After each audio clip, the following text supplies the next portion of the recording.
Дал ушундай сары түстөгү целлофан баштыкчасын таштандылар арасынан көп эле кездештиребиз, бирок эмне болгон таштанды деп көңүл бурбайбыз. Чындыгында бул жаштар арасындагы коркунучтуу илдеттен кабар берип турат. Эгер байкасаңыз, шаардагы сейил бактардан, жаштар чогулуп отуручу жайлардан дал ушундай таштандыларды көрүүгө болот.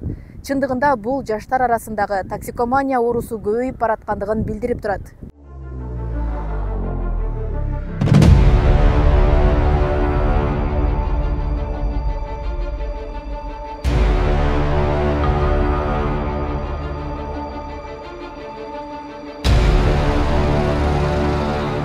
Бакытбек Самиев 20 жылдан бери Сулайман тоонун тегерек четин тазалап иштейт. Айтымында акыркы жылдары эс алуучулардан калган таштандылар арасында дал ушундай целлофан баштыкчалар көп табыла баштады. Ал эле эмес, килей жыттап, өзүн билбей калган окуучулардын тобу күн алыс катталып турат. Музей кызматкерлери аларды милицияга өткөрүп берерин айтты.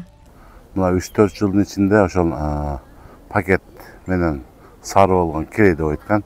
Килей деп коткан, буну жыттаган окуучулар абдан көп. Күндөн күнгө өсүп атат. Ана мына үңкүр жакта, үңкүрлөрдө, бакыт ичинде, дарактардын ичинде аябай көп. Буну күн алыс кармайбы, ошо балдар кармайт, немелер бар, охранниктер бар, кармап, кээбиркилерин ошо ата-энеси келип алып кетип атат.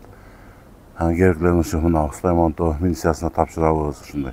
18-19 жигиттер экен. Бирок ошо кармаганда эле энтелип, баягы начар чекендей маста энтелип өзүн билген жок.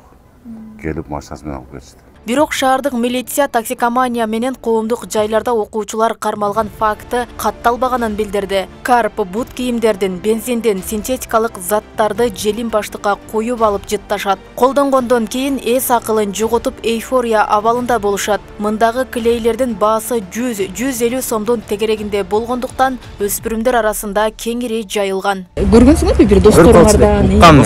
Уккан. Пакетке салып ошентип дем алышат экен, ошентип уккам мен эже. Бирок өз көзүң менен көргөн эмес. Жок, өз көзүм менен көргөн эмес. Сенчи көргөнсүңбү бир адам? Көрүп калат элем. Гараждар көп да мен жакта. Анда өтүп кетсем көрүп калат да. Баладагы мындай ооруну байкап калып дарылатууга кайрылган ата-энелердин да саны жыл санап өсүп жатат. Ош облустар аралык психиатрия жана наркология бөлүмүнүн дарыгери кайрылгандар арасында 8-9-10 класстын окуучулары көп кездешерин жана кесепети тукумсуздукка алып келерин билдирди. Ошол нерсе башында буларга жагат. Анан кийин барып туруп ошону кайра тез жыттай бергенден өпкө жабыркайт. Биринчи себеп дем алуу орган өпкө аркылуу барат, ацетондон өпкө кургап баштайт. Жөтөл пайда болот. Дем алуу жакшы болбой, мээге кислород жетишпей, мээнин иштеши начарлап, өзүнүн тең туштардан баягы мээнин иштеши начарлаганда акыл эс жактыгынан артта калып баштайт. Анан кийин заттарга көз карандылыкты дарылоодо эгерде өспүрүм 1-2 жолу эле жыттаса оңой болот. Бирок күчөп кеткен шартта аны айыктыруу айларды, жылдарды алып, жеке эле нарколог эмес, үй бүлөлүк психологдун да жардамы зарыл болуп калат. Анын диагностиканын негизинде деңгээлин коебуз. Ошо деңгээлине психотерапиялык же болбосо дары-дармек менен уже медициналык жардамды көрсөтөбүз. Амбулаторлук шартта же болбосо стационардык шартта, анонимдик түрүндө. Кайрылгандар көп, мурунку жылга караганда көбөйдү.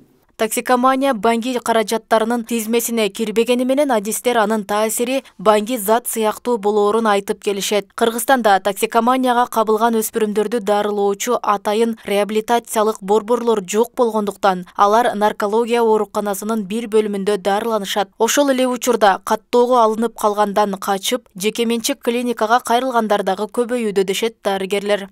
Роза Акматжан кызы, Жылдыз Кадырбаева, Ош ТВ.